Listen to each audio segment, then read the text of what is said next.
The question is often asked, what should be done between the assumption of the wish fulfilled and its realization? Nothing. It is a delusion that, other than assuming the feeling of the wish fulfilled, you can do anything to aid the realization of your desire. You think that you can do something, you want to do something, but actually you can do nothing. The illusion of the free will to do is but ignorance of the law of assumption upon which all action is based. Everything happens automatically. All that befalls you, all that is done by you, happens. Your assumptions, conscious or unconscious, direct all thought and action to their fulfillment. To understand the law of assumption, to be convinced of its truth, means getting rid of all the illusions about free will to act.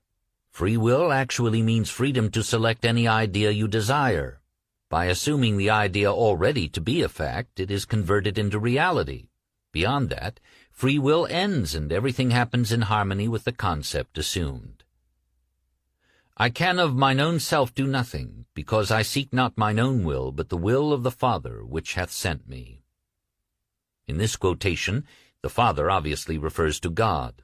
In an earlier chapter, God is defined as I am. Since creation is finished, the Father is never in a position of saying, I will be. In other words, everything exists, and the infinite I am consciousness can speak only in the present tense. Not my will, but thine be done. I will be is a confession that I am not. The Father's will is always I am. Until you realize that you are the Father, there is only one I am, and your infinite self is that I am. Your will is always I will be. In the law of assumption, your consciousness of being is the Father's will. The mere wish without this consciousness is the my will. This great quotation, so little understood, is a perfect statement of the law of assumption. It is impossible to do anything. You must be in order to do. If you had a different concept of yourself, everything would be different. You are what you are, so everything is as it is.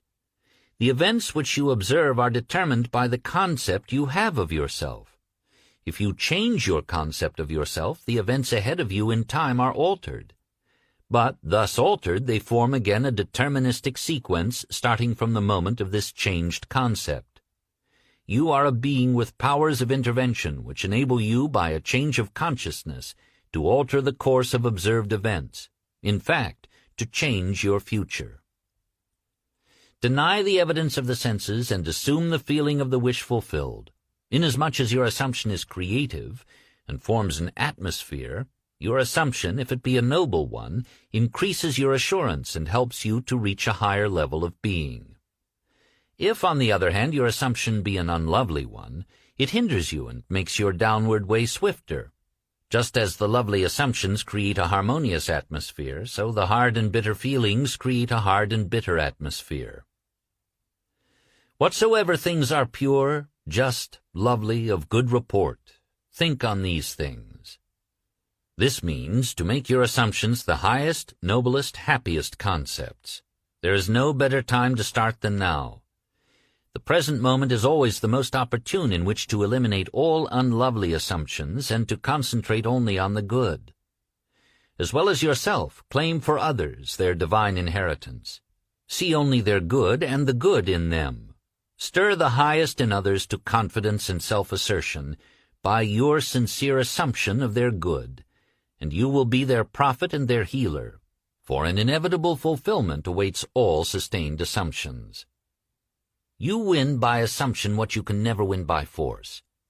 An assumption is a certain motion of consciousness. This motion, like all motion, exercises an influence on the surrounding substance, causing it to take the shape of, echo, and reflect the assumption.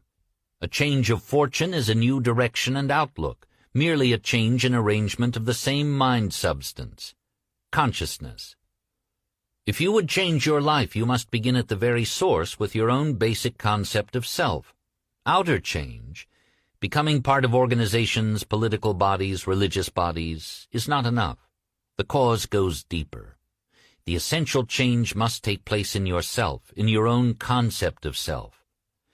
You must assume that you are what you want to be, and continue therein, for the reality of your assumption has its own being in complete independence of objective fact, and will clothe itself in flesh if you persist in the feeling of the wish fulfilled. When you know that assumptions, if persisted in, harden into facts, then events which seem to the uninitiated mere accidents will be understood by you to be the logical and inevitable effects of your assumption. The important thing to bear in mind is that you have infinite free will in choosing your assumptions, but no power to determine conditions and events. You can create nothing, but your assumption determines what portion of creation you will experience.